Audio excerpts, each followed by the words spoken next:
Dumating na sa Port of Manila ang kauna-unahang 8-car train set na gagamitin para sa Phase 1 PNR Clark nitong linggo. Parte ito ng 13 train sets na binili ng Department of Transportation mula Japan para sa Manila Clark Railway. Ayon kay Transportation Secretary Art Tugade, nakapasa na ang 8 bagon na ito sa factory acceptance test sa JREC Factory sa Japan noong Oktubre bago ito i-deliver sa Pilipinas. Inaasahan naman sa second quarter ng 2022 ay darating na ikalawang train set para sa PNR Clark.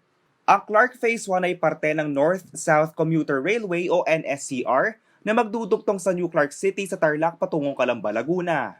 Kapag naging operational na ang PNR Clark Phase 1 ay inaasahang mula 1.5 oras ay magiging 35 minuto na lamang ang biyahe mula Tutuban sa Maynila hanggang Malolos, Bulacan. Tinatayang aabot naman sa 300,000 na pasahero ang maseserbisyohan na nasabing proyekto.